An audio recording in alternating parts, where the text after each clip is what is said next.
Imagine touching a hot stove. It burns, and you pull your hand away. Simple. Pain says, "Hey, don't do that again." A surprisingly useful feature. In fact, if pain worked any better, none of us would ever text our exes.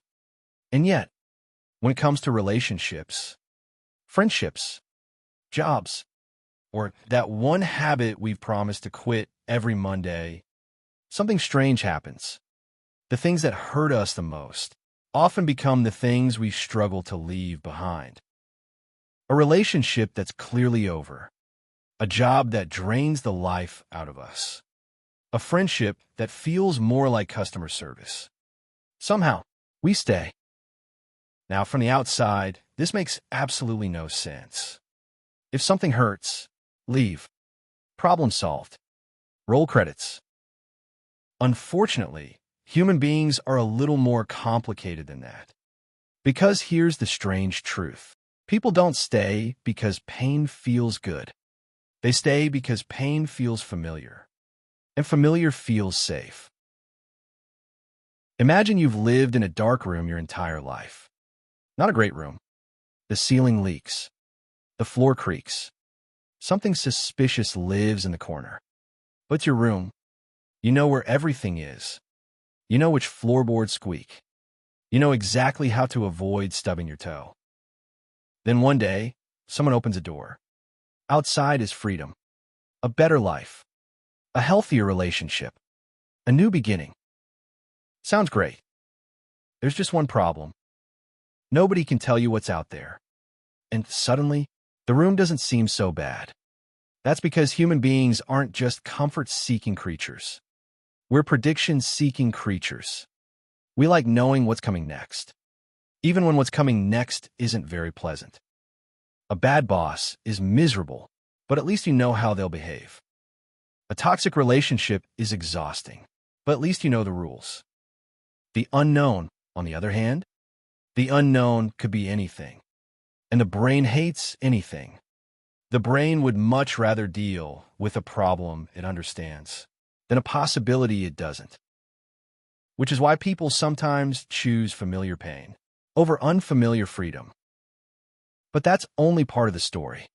Because if familiarity were the only reason we stayed, letting go would be much easier. The real problem is that we become attached. Not just to people, not just to places, to stories. Stories about who we are.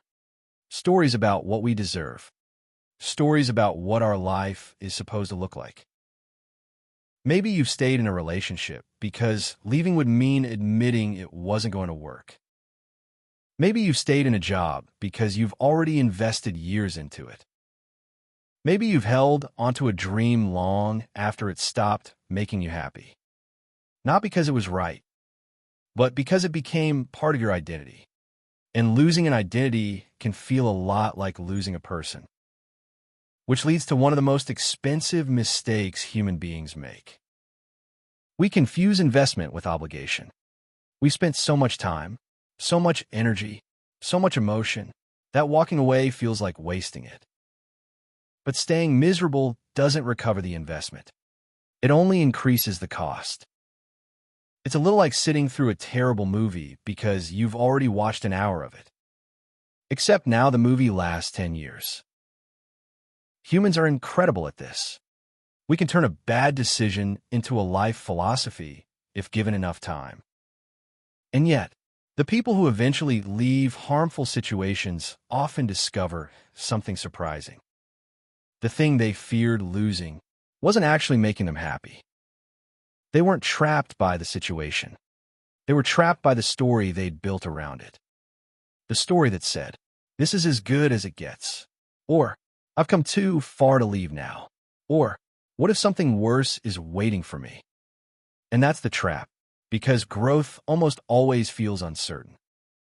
The next chapter is never guaranteed. The future never arrives with a brochure. But neither does freedom. Freedom usually arrives disguised as discomfort, as uncertainty, as a difficult decision you've been avoiding. The comfort of familiar pain isn't really comfort at all. It's predictability.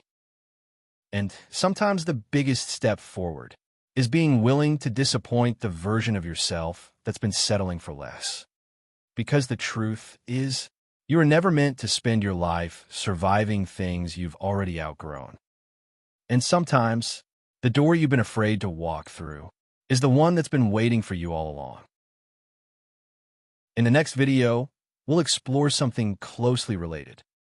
Why some people run from love itself, and why what looks like fear of love is often fear of something much deeper.